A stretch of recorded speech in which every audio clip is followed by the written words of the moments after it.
ദൈവത്തിന്റെ അതിധന്യമേറിയ നാമം വാഴ്ത്തപ്പെടുമാറാകട്ടെ. ഇന്നിന്റെ പ്രഭാതം മുതൽ കൊട്ടാരക്കരയുടെ വിവിധ പ്രാന്ത പ്രദേശങ്ങളിൽ നിന്ന് പ്രാർത്ഥിച്ചാരംഭിച്ചു കടന്നു വന്നിരിക്കുന്ന മദ്യത്തിനും മയക്കുമരുന്നിനെതിരായിട്ടുള്ള ബോധവൽക്കരണ സുവിശേഷ സന്ദേശ യാത്രയാണ് ഈ ദേശത്ത് നിങ്ങളുടെ മധ്യേ എത്തി നിൽക്കുന്നത്. വിശുദ്ധ തിരുവെഴുത്തിൽ പ്രകാരം പറയുന്നു, കാലം തികഞ്ഞു, ദൈവരാജ്യം സമീപിച്ചിരിക്കാൻ മാനസാന്തരപ്പെട്ട് സുവിശേഷത്തിൽ വിശ്വസിക്കും. മറ്റൊരു വേദഭാഗം വായിക്കുമ്പോൾ ഇങ്ങനെ എഴുതിയിരിക്കുന്നു, വിശ്വസിക്കുകയും സ്നാനമേൽക്കുകയും ചെയ്യുന്നവൻ രക്ഷിക്കപ്പെടും, അല്ലാത്തവൻ ശിക്ഷാവിധിയിൽ അകപ്പെടുമെന്ന് ദൈവത്തിന്റെ മാറ്റമില്ലാത്ത തിരുവെഴുത്ത് വ്യക്തമായി പ്രസ്താവിച്ചിരിക്കുന്നു. നിർഭാഗ്യവശാൽ ഇന്ന് മനുഷ്യൻ തന്റെ ശരീരത്തിന്റെ രക്ഷയ്ക്ക് വേണ്ടി പലവിധമാകുന്ന കാര്യങ്ങൾ ചെയ്തുകൊണ്ടിരിക്കുന്ന ഒരു പ്രവണതയാണ് നമുക്ക് കാണുവാൻ കഴിയുന്നത്. മനുഷ്യന്റെ ശരീരത്തിന്റെ രക്ഷയ്ക്ക് വേണ്ടി മനുഷ്യൻ പല കാര്യങ്ങളും ചെയ്യുന്നു. നേർച്ചകളും കാഴ്ചകളും ഹോമങ്ങളും യാഗങ്ങളും എന്ന് വേണ്ട, ശരീരം രക്ഷിക്കുന്നതിന് വേണ്ടി, ശരീരത്തിന്റെ രക്ഷയ്ക്ക് വേണ്ടി പലവിധമാകുന്ന കർമ്മമാർഗങ്ങളും ചെയ്തുകൊണ്ട് മനുഷ്യൻ നിത്യനാശത്തിലേക്ക് ഓടിക്കൊണ്ടിരിക്കുന്ന ഒരു കാഴ്ചയാണെന്ന് നമുക്ക് ഇവിടെ കാണുവാൻ കഴിയുന്നത്. എന്നാൽ ഇന്ന് പകൽക്കാലം ഇവിടെ ഞങ്ങൾ വിളിച്ചു പറയുന്നത് കേവലം ശരീരത്തിന്റെ രക്ഷയ്ക്ക് വേണ്ടിയുള്ള ഒരു സന്ദേശമല്ല, മനുഷ്യന്റെ ആത്മാവിന് വേണ്ടിയുള്ള നിത്യരക്ഷയുടെ സുവിശേഷ സന്ദേശമാണ് ഈ ദേശത്തോടുന്ന് ഞങ്ങൾക്ക് വിളിച്ചറിയിക്കുവാനുള്ളത്. കഴിഞ്ഞ ദിവസങ്ങളിലൊക്കെ നാം പത്രനവമാധ്യമങ്ങളിലേക്ക് ഒന്ന് ശ്രദ്ധിച്ചു നോക്കിയാൽ നമുക്ക് കാണാൻ കഴിയും, നിമിഷ നേരങ്ങൾ കൊണ്ട് മനുഷ്യന്റെ ജീവൻ പൊലിഞ്ഞു പോകുന്ന കാഴ്ചകൾ നമുക്ക് സോഷ്യൽ മീഡിയകളിലൂടെയൊക്കെ കാണുവാൻ കഴിയും. മലവെള്ളപ്പാച്ചിലിൽ 5ഓളം അംഗങ്ങൾ വരുന്ന ഒരു കുടുംബം, കൈക്കുഞ്ഞുൾപ്പെടെയുള്ളവർ പെട്ടെന്നുള്ള മലവെള്ളപ്പാച്ചിൽ ഒഴുകിപ്പോയി മരണപ്പെടുവാൻ ഇടയായി എന്നുള്ള വാർത്ത നമുക്ക് നവമാധ്യമങ്ങളിലൂടെയൊക്കെ കേൾക്കുവാൻ കഴിഞ്ഞു. എവിടെ നോക്കിയാലും അക്രമങ്ങളും അരാജകത്വങ്ങളും അസമാധാനങ്ങളും കൊണ്ട് നടമാടുന്ന ഒരു വലിയ കാലഘട്ടത്തിലൂടെയാണ് ഞാനും നിങ്ങളും നമ്മുടെ തലമുറകളും ഒക്കെ സഞ്ചരിച്ചു കൊണ്ടിരിക്കുന്നത്. യാത്രയിലോ ഉറക്കത്തിലോ ജോലിയിലോ വാഹനം ഓടിക്കുമ്പോഴോ എവിടെയായിരിക്കുമ്പോഴും ഏത് നിമിഷവും മരണം നമ്മെ തേടി വരുവാൻ ഇടയായി തീരുമെന്നുള്ള നഗ്നമായ സത്യം എന്നെ കേൾക്കുന്ന പ്രിയമുള്ളവർ മറന്നു പോകരുത് എന്ന് ഞങ്ങൾ നിങ്ങളെ ഓർമ്മിപ്പിക്കുക. എപ്പോ വേണമെങ്കിലും ഒരു മനുഷ്യന്റെ ജീവൻ അവൻ ദൈവം മടക്കി ചോദിച്ചു എന്ന് വരാം. ഇവിടെ കുറെ സമ്പത്തുണ്ടാക്കി, ഇവിടെ കുറെ വലിയ വീടുകൾ വെച്ചു, മണിമാളികൾ വെച്ചു, ശീതീകരിച്ച റൂമുകളിൽ കിടന്നുറങ്ങുമ്പോൾ സകലവുമായി എന്ന് അവൻ ചിന്തിക്കുന്ന മനുഷ്യനുള്ള നാടാണിത്.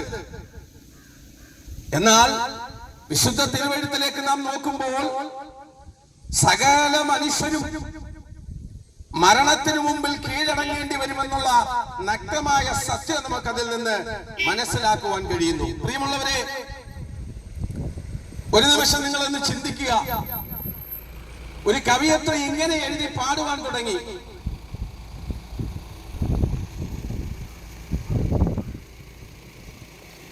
പ്രസിദ്ധനായ സീസറും സമർത്ഥനായ ഹോമറും പ്രസിദ്ധമറ്റ സോളമൻ തുടങ്ങിയുള്ള വ്യക്തരും അമർന്നുപോയി കാലചക്രം ഇപ്രമത്തിലെങ്കിൽ നമുക്ക് പിന്നെ എന്ത് ശങ്ക, മാറ്റമൊന്നുമില്ലതിൽ എന്ന് വ്യക്തമായിട്ട് ഒരു കവിയത്രി എഴുതി പാടുവാൻ ഇടയായി തീർന്നു. എന്തുവാ പറഞ്ഞത്? പ്രസിദ്ധനായ സീസറും സമർത്ഥനായ ഹോമറും പ്രസിദ്ധമറ്റ സോളമൻ തുടങ്ങിയുള്ള വ്യക്തരും നമ്മെക്കാളൊക്കെ ജ്ഞാനികളായിരുന്നവർ, നമ്മെക്കാളൊക്കെ പ്രഭുക്കന്മാരായവർ, രാജാക്കന്മാരായിരുന്നവർ മരണമെന്ന സമസ്യയ്ക്ക് മുമ്പിൽ കീഴടങ്ങിയെങ്കിൽ നമുക്കതിൽ നിന്ന് യാതൊരു മാറ്റവുമില്ല. നാമും ഈ മരണത്തിന്റെ കരാളഹസ്തം നമ്മെ മാടി വിളിക്കുമ്പോൾ ഈ മരണത്തിന് മുമ്പിൽ കീഴടങ്ങേണ്ടി വരുമെന്ന് നഗ്നമായ സത്യമാണ് ഈ വരികളിലൂടെ ആ കവിയത്രി നമ്മെ വിളിച്ചറിയിക്കുന്നത്. ഞങ്ങൾ ചോദിക്കുന്നു, ഇവിടെ സകലവും ഉണ്ടാക്കി ജീവിക്കുന്ന മനുഷ്യ, ഇവിടെയാണ് സന്തോഷം, ഇവിടെയാണ് സമാധാനം, ഇതാണ് നിത്യമായ ജീവിതമെന്നൊക്കെ മനസ്സിൽ ചിന്തിച്ചുകൊണ്ട് ഇവിടെ നേടിയെടുക്കാവുന്നതെല്ലാം നേടിയെടുത്തുകൊണ്ട് ഈ ലോകത്തിന് അനുരൂപമായി ജീവിക്കുമ്പോൾ ദൈവം നമ്മുടെ ആത്മാവിനെ ചോദിച്ചാൽ വരാൻ കഴിയില്ല എന്ന് നമുക്ക് പറയാൻ കഴിയുമോ? ഏത് നിമിഷവും നമ്മുടെ ആത്മാവിനെ ദൈവം ചോദിച്ചേക്കാം. വിശുദ്ധ വേദപുസ്തകത്തിൽ അതിനൊരു തെളിവുണ്ട്. ഒരു കൃഷിക്കാരൻ കൃഷി ചെയ്തുണ്ടാക്കിയ തന്റെ സമ്പത്ത് മുഴുവൻ ഒരു വീട്ടിനുള്ളിൽ അടച്ചിട്ടിട്ട് അതിനെ നോക്കി ഇങ്ങനെ പറഞ്ഞു, ഏറെ നാൾ ജീവിക്കാനുള്ള സമ്പത്തുണ്ട്, ഏറെ നാൾ ജീവിക്കാനുള്ള സമ്പത്തുണ്ട്, ഇതുകൊണ്ട് തൃപ്തി അടഞ്ഞ് ഇവിടെ ജീവിക്കാമെന്ന് ചിന്തിച്ചപ്പോൾ ദൈവം ആ മനുഷ്യനെ വിളിച്ചത് ഇപ്രകാരമാ, മൂഢ, ഇന്ന് നിന്റെ ആത്മാവിനെ ദൈവം ചോദിച്ചാൽ നീ ഉണ്ടാക്കി വെച്ചതൊക്കെ ആർക്കായി തീരുമെന്ന് ദൈവം ആ വ്യക്തിയോട് ചോദിക്കുന്നതായിട്ടൊരു വേദഭാഗം വിശുദ്ധ സത്യവേദ പുസ്തകത്തിൽ നമുക്ക് കാണുവാൻ കഴിയും. അങ്ങനെയെങ്കിൽ പ്രിയമുള്ളവരെ, ഈ ലോകത്തിൽ അനുരൂപരായിക്കൊണ്ട് ഇവിടെ ഉണ്ടാക്കിയ സമ്പത്തിൽ ആശ്രയിച്ചുകൊണ്ട് ഇതാണ് നിത്യമായ ജീവിതമെന്നും ഒരു മരണം നമ്മെ തേടി വരുമെന്നുള്ള കാര്യം മറന്നുകൊണ്ട്, മരണത്തിനപ്പുറം നമുക്കൊരു ജീവിതമുണ്ടെന്നുള്ള കാര്യം മറന്നുകൊണ്ട് നാം ജീവിക്കുന്നുവെങ്കിൽ ദൈവം നമ്മെയും മൂഢ എന്ന് വിളിക്കുവാൻ ഇടയായി തീരും. ആ ദൈവം നോക്കിയേ, വേദപുസ്തകത്തിന് ഉൽപ്പത്തി എന്ന് പറയുന്ന അധ്യായത്തിലേക്ക് നമ്മൾ നോക്കിയാൽ നമുക്ക് മനസ്സിലാക്കാൻ കഴിയും, ദൈവം തന്റെ സാദൃശ്യത്തിൽ മനുഷ്യനെ സൃഷ്ടിച്ചു. മണ്ണുകൊണ്ട് രൂപമുണ്ടാക്കിയിട്ട് ദൈവം തന്റെ ജീവശ്വാസം അതിന്റെ മൂക്കിലേക്ക് ഊതിയപ്പോൾ മനുഷ്യൻ ജീവനുള്ള ദേഹിയായി മാറിയെന്ന് വിശുദ്ധ തിരുവെഴുത്ത് വ്യക്തമായി പറയുന്നു. അങ്ങനെയാണെങ്കിൽ നമ്മുടെ മൂക്കിലേക്ക് ദൈവം ഊതി നൽകിയ ശ്വാസത്തെ ദൈവം മടക്കി ചോദിച്ചാൽ കൊടുക്കാതിരിക്കാൻ നമുക്ക് കഴിയുമോ? പിന്നെ ആകട്ടെ എന്ന് പറഞ്ഞ് അതിൽ നിന്നും മാറിയിരിക്കുവാൻ നമുക്ക് കഴിയുമോ? ഒരിക്കലും കഴിയത്തില്ല. ആ ദൈവത്തിന്റെ വിളി നമ്മെ തേടി വരുന്നതിന് മുമ്പേ ഈ ലോകത്തിന് അനുരൂപരായി ജീവിക്കാതെ, പാപത്തിന് അടിമകളായി ജീവിക്കാതെ, യേശുവെന്ന രക്ഷിതാവിനെ ഹൃദയം കൊണ്ട് വിശ്വസിച്ചുകൊണ്ട് അധരം കൊണ്ട് രക്ഷയ്ക്ക് വേണ്ടി ഏറ്റുപറഞ്ഞ് ഒരു ദൈവമൈതലായി മാറുവാൻ, നിങ്ങളുടെ നിത്യത ഉറപ്പിക്കുവാൻ ഞങ്ങൾ ഇന്ന് പകൽക്കാലം നിങ്ങളോട് ആഹ്വാനം ചെയ്യുകയാണ്. പ്രിയമുള്ളവരെ, ഇതിവിടെ വന്ന് ഇന്ന് വിളിച്ചു പറയുന്ന എന്റെ പേര് മത്തായി എന്നോ മർക്കോസ് എന്നോ ലൂക്കോസ് എന്നല്ല. ഇത് വിളിച്ചു പറയുന്ന എന്റെ പേര് ശിഹാബുദ്ദീൻ എന്നാണ്.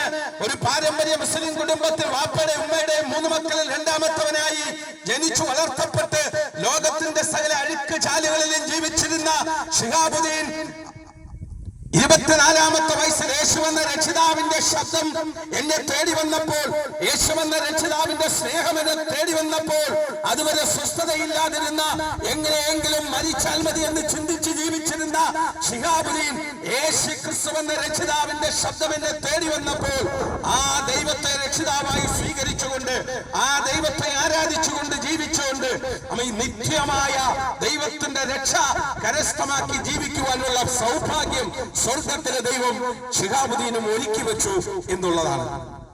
അതുകൊണ്ടാണ് മാറ്റമില്ലാത്ത നിത്യരക്ഷയുടെ സുവിശേഷം ഈ ദേശത്തോട് ഞങ്ങൾ ഇന്ന് വിളിച്ചറിയിക്കുന്നത്. അപ്പോസ്തല പ്രവൃത്തി എന്ന് പറയുന്ന പുസ്തകം 4-ാം അധ്യായം 12-ാം വാക്യം വ്യക്തമായി നമ്മോട് പറയുന്ന ഒരു കാര്യമുണ്ട്. മറ്റൊരുവനിലും രക്ഷയില്ല. നാം രക്ഷിക്കപ്പെടുവാൻ ആകാശത്തിന് കീഴിൽ മനുഷ്യനിടയിൽ നൽകപ്പെട്ട ഒരു നാമമുണ്ടെങ്കിൽ യേശു ക്രിസ്തു എന്നൊരു നാമമല്ലാതെ മറ്റൊരു നാമവുമില്ല എന്ന് വ്യക്തവും ശക്തവുമായി അസന്നിഗ്ധമായി ദൈവത്തിന്റെ തിരുവെഴുത്ത് പ്രസ്താവിക്കുന്നുവെങ്കിൽ അതിനെ അവൻ ഒരു മാറ്റവും സംഭവിക്കുകയില്ല. അതങ്ങനെ തന്നെയാണെന്നുള്ള വ്യക്തമായ നഗ്ന സത്യം ഈ പകൽക്കാലം ഞങ്ങൾ നിങ്ങൾ വിളിച്ചറിയിക്കുവാൻ വേണ്ടി താല്പര്യപ്പെടുകയാണ്. പ്രിയമുള്ളവരെ, ഇവിടെ പല ചരിത്ര പുരുഷന്മാർ ഇവിടെ വന്നു പോയിട്ടുണ്ട്. പല ചരിത്ര പുരുഷന്മാരിവിടെ കടന്നു വന്നു. അവരിൽ നിക്ഷിപ്തമായ കാര്യങ്ങളൊക്കെ ചെയ്തുകൊണ്ട് ഒടുവിൽ മരണത്തിന് കീഴടങ്ങി ഇന്നും മണ്ണിനടിയിൽ അവർ വിശ്രമിക്കുമ്പോൾ പലസ്തീന്റെ മണ്ണിൽ ജനിച്ച ദാവീദിന്റെ പട്ടണമായിരിക്കുന്ന ബേത്ലഹേമിൽ ജനിച്ച നസ്രയത്തുകാരനായ യേശു ക്രിസ്തുവെന്ന രക്ഷിതാവ് ഈ താരഭൂമിയിൽ ഒരു കന്യകയുടെ ഉദരത്തിൽ ദൈവത്താൽ പൂജാതനായി ഈ താണഭൂമിയിൽ അവതരിച്ച് 33 തിരുവയസ്സ് വരെ രോഗികളെ സൗഖ്യമാക്കി, ഭൂതം ബാധിച്ചവരെ ശാസിച്ച് ഭൂതത്തെ പുറത്താക്കി, മരിച്ചവരെ ഉയർത്തെഴുന്നേൽപ്പിച്ച് ദൈവരാജ്യത്തിന്റെ സത്യസുവിശേഷം ഘോഷിച്ചുകൊണ്ട് 33 തിരുവയസ്സിൽ സകല മാനവരാശികളെയും പാപത്തിന് പരിഹാരം വരുത്തുവാൻ കാൽവരി ക്രൂശിൽ യാഗമായി മാറിയ യേശുവെന്ന രക്ഷിതാവിനല്ലാതെ ലോക മാനവരാശിയെ രക്ഷിപ്പാൻ മറ്റൊരു നാമത്തിനും മറ്റൊരു വ്യക്തിത്വത്തിനും കഴിയുകയില്ല എന്ന് വ്യക്തമായി ഞങ്ങൾ നിങ്ങളോട് വിളിച്ചറിയിക്കുകയാണ്. പ്രിയമുള്ളവരെ, യേശു ഈ ഭൂമിയിൽ വന്നത് മതം സ്ഥാപിക്കുവാനല്ല, മതസ്ഥാപനങ്ങൾ ഉണ്ടാക്കുവാനല്ല. യേശു ഈ ഭൂമിയിൽ വന്നത് ഏതെങ്കിലും ഒരു സമൂഹത്തിന് വേണ്ടി മാത്രമല്ല. യേശു ഈ ഭൂമിയിൽ വന്നത് സകല മാനവരാശിക്കും വേണ്ടിയാണ്. യേശു ഈ ഭൂമിയിൽ അവതരിപ്പാനിടയായി തീർന്നത്. ഓക്കെ, ദൈവമായിരിക്കെ ദൈവമെന്ന സ്വത്വം മുറുകെ പിടിക്കാതെ തന്നെത്താൻ ഒഴിച്ചു വേഷത്തിൽ മനുഷ്യനായി വിളങ്ങി ഒരു സ്ത്രീയുടെ ഗർഭപാത്രത്തോളം ചെറുതായി ഈ താണഭൂമിയിലേക്ക് സ്വർഗസ്ഥനായ ദൈവം അവതരിച്ചെങ്കിൽ ആ ദൈവത്തിന്റെ മാറ്റമില്ലാത്ത രക്ഷയുടെ സന്ദേശമാ ഇന്ന് പകൽക്കാലവും ദേശനിവാസികളെ നിങ്ങൾ ശ്രദ്ധിച്ചുകൊണ്ടിരിക്കുന്നതെന്ന് വ്യക്തമായി നിങ്ങൾ മനസ്സിലാക്കണമേ എന്ന് ഞങ്ങൾ നിങ്ങളോട് അഭ്യർത്ഥിക്കുകയാണ്. ഈ വിശുദ്ധ തിരുവഴുത്തിൽ ഇപ്രകാരം വിളിച്ചു പറയുന്നു: മറ്റൊരുവനിലും രക്ഷയില്ല, ഒരുവനിലും രക്ഷയില്ല. പിന്നെ ആരിലാണ് രക്ഷയുള്ളത്? ആകാശത്തിന്റെ ചുവട്ടിൽ മനുഷ്യരുടെ ഇടയിൽ മാനവരാശിയുടെ രക്ഷയ്ക്ക് വേണ്ടി നൽകപ്പെട്ടൊരു നാമമുണ്ടെങ്കിൽ ശ്രീ യേശു ക്രിസ്തു എന്നൊരു നാമമല്ലാതെ മറ്റൊരു നാമവുമില്ല എന്ന് വിശുദ്ധ തിരുവെഴുത്ത് പ്രസ്താവിച്ചിരിക്കുന്നു. അങ്ങനെയാണെങ്കിൽ ഈ സന്ദേശം കേൾക്കുന്ന പ്രിയമുള്ളവരെ, ഞങ്ങൾ ചോദിക്കട്ടെ, ഈ നിത്യരക്ഷിതാവിന്റെ ഈ സത്യദൈവമായ ഏകദൈവമായ യേശു ക്രിസ്തു എന്ന രക്ഷിതാവിന്റെ രക്ഷ ഏറ്റെടുക്കാതെ താങ്കൾ ജീവിച്ച് ഇന്ന് താങ്കളുടെ ആത്മാവിനെ ദൈവം ചോദിച്ചാൽ താങ്കൾ ദൈവത്തോടൊപ്പം സ്വർഗത്തിൽ വസിക്കുമോ, അതോ താങ്കൾ നിത്യദണ്ഡനത്തിന് അവകാശിയായി നിത്യം നരകത്തിലേക്ക് വലിച്ചെറിയപ്പെടുമോ? ഒരു നിമിഷം താങ്കൾക്ക് ചിന്തിക്കാമോ? ഈ ലോകത്ത് പലതും നേടിയെന്ന് വരാം, ഇവിടെ പലതും സമ്പാദിച്ചു എന്ന് വരാം. സ്വിസ് ബാങ്കുകളിൽ നമ്മുടെ അക്കൗണ്ടുകളിൽ കോടിക്കണക്കിന് സമ്പാദിച്ചു വെച്ചെന്ന് വരാം. പക്ഷെ ഇതൊന്നും നമ്മെ രക്ഷിക്കുവാൻ പര്യാപ്തമായ കാര്യമല്ല. നമ്മെ രക്ഷിക്കുവാൻ വേണ്ടി ഈ ലോകത്തിൽ അയക്കപ്പെട്ട ഒറ്റ നാമമേ ഉള്ളൂ, അത് യേശു ക്രിസ്തു എന്ന നാമമാണ്.